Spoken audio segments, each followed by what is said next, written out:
Now for our story. This afternoon, Aunt Mary's pretty niece, Peggy, and Nicholas Dorn, her fiancé, are sitting on the front porch of the Lane farmhouse in Wakefield. Well, Peggy, I have good news for you. Good news? What is it, Nick? I had a letter from my agent today. He just sold those 2 stories I sent him a while back. Oh, Nicholas, I'm so glad. Yes, I'm quite set up about it. I was beginning to think I couldn't write anymore. Sometimes I sit for hours staring at a blank page. You know who comes between me and that nice white sheet of paper? Who, Nicholas? You, my darling. Well, I don't want to be a hindrance to your writing, Nick. I'd like to be a help to you. You will be.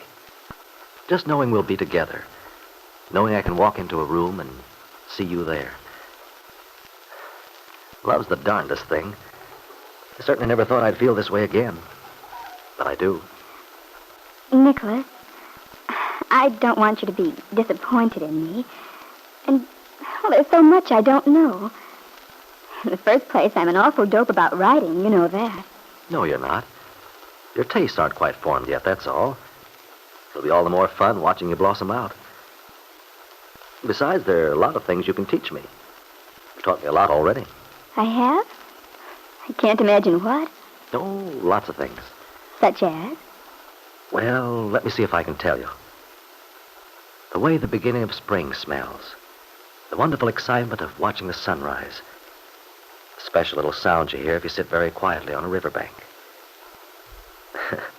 Not to mention the strange way a hen acts when she decides to raise a brood of chicks. That's a funny sort of education to be acquiring. Besides, I didn't teach you those things. You found them out for yourself. I never would have without you. I don't see what I had to do with it. I've had a great deal. Because I love you.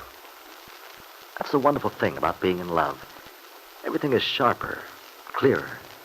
All your sensibilities are quickened. Oh, Nicholas, I only hope you're right. About what? That I will make you happy. I want to so much because, well, you mean so much to me. But, well, sometimes I'm afraid. You mustn't be. But I mean, the way things are with us. You mean because you don't love me? Well, yes. But don't you see, darling? As long as I know it, the fact that we've been honest with each other makes all the difference in the world. Besides, you're forgetting that good old masculine ego. Ego? What has that to do with it? Well, the fact that I'm foolish enough to think you'll learn to love me. You know, I just can't believe you won't eventually succumb to my great charms. Well, I hope I will, Nick. You know, it isn't that I don't love you. I do. It's just that it's a different sort of love. I know, darling. You're not in love with me. There's quite a difference. There seems to be. I'm not sure I understand it myself. Well, we're both lucky in that I am not inexperienced. I happen to know exactly what you mean. That's good. Nicholas, I'd give anything in the world to change. To feel the way you do. Perhaps you will, darling. But you mustn't try to force it. That doesn't work. No, I suppose not. Just relax. We'll see what happens. Don't worry. I'm going into our marriage with my eyes wide open. So you mustn't ever feel the least guilty, no matter what happens. Thank you, Nick. Well, your friends Lily and Dell must be just about getting to Chicago by now. Yes. It was awfully nice having him down here over the weekend. Yeah, I imagine it was. You know, I like that Dell. She's quite a character. Dell's very nice. What did you think of Lily? Lily? Well, she's certainly good looking. She's got that, whatever it is that always attracts men. I know. It isn't just that she has a beautiful figure and a good-looking face, either. It's something that's very hard to define. Chemical. Why do you laugh? It always amuses me to hear you being wise and sophisticated. You'd be surprised some of the things I've learned. No, I wouldn't. Not really. You have a certain kind of feminine insight. You get things without a lot of conversation. It's one of the things I love about you. And I think of some of the babes I've known, all so glib. They can talk for an hour explaining one little emotional reaction they've had. But the talk is all from the outside. You know what I mean? I think I do. They don't really feel things inside. Exactly. They're so busy thinking about how things look, they miss finding out what they are. I feel sorry for them. So do I. That's why I'm so happy since I came to Wakefield. Here, a guy can look reality right in the eye. Nothing in between to distort the truth. Well, I think Lily gives people the wrong impression sometimes. The way she acts, you think she was awfully, well, tough, I guess. But she's not really underneath. She doesn't want people to know that. It's as if she were protecting herself from something by pretending she doesn't give a darn about anything. And you know what, Nick? What? I have a funny little feeling that she and Randy sort of like each other. No. That seems an odd combination. Just the same, from things they've both said, I think I'm right. Well, in that case, it'll show up one way or another pretty soon. You mean when Lily comes down here to run that supper club thing Aunt Mary's boosting for the young people? Mm-hmm. I only hope Lily can get down in time for our wedding. I'd sort of like her to be my maid of honor. But of course, there's Jane Plummer, too. Oh, well, we can work it out somehow. But speaking of the wedding, hadn't we better begin to make plans?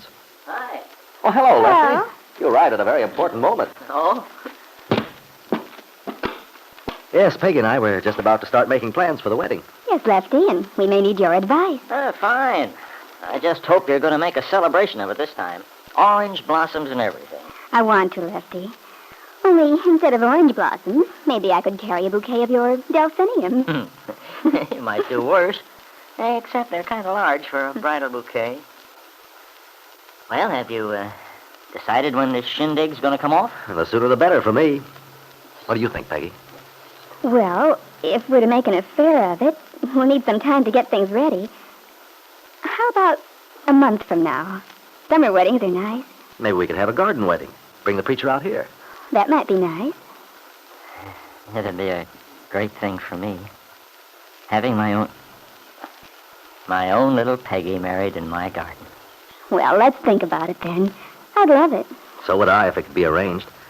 And, darling, I want to see you all in white satin, with veils and everything. So do I. Oh, you will, I promise. Oh, wonderful. You bet your life it's wonderful. Well, I'm going to have a ring bearer and bridesmaids. Lefty, Yes, honey? I want you to give me away. Will you? Yes, Peggy. Yes, honey. I'll give you away. Lefty Larkin had to look away to hide the rush of emotion Peggy's request had given him. He was thinking, Yes, Peggy, dear. I'll give you away. Peggy. Grown up.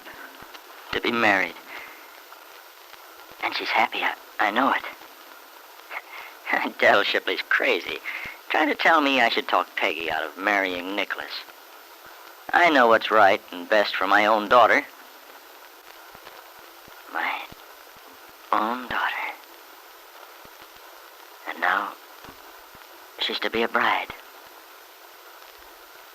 yes, Lefty, you sincerely believe Peggy will be happy with Nicholas Dorn. But perhaps you're wrong.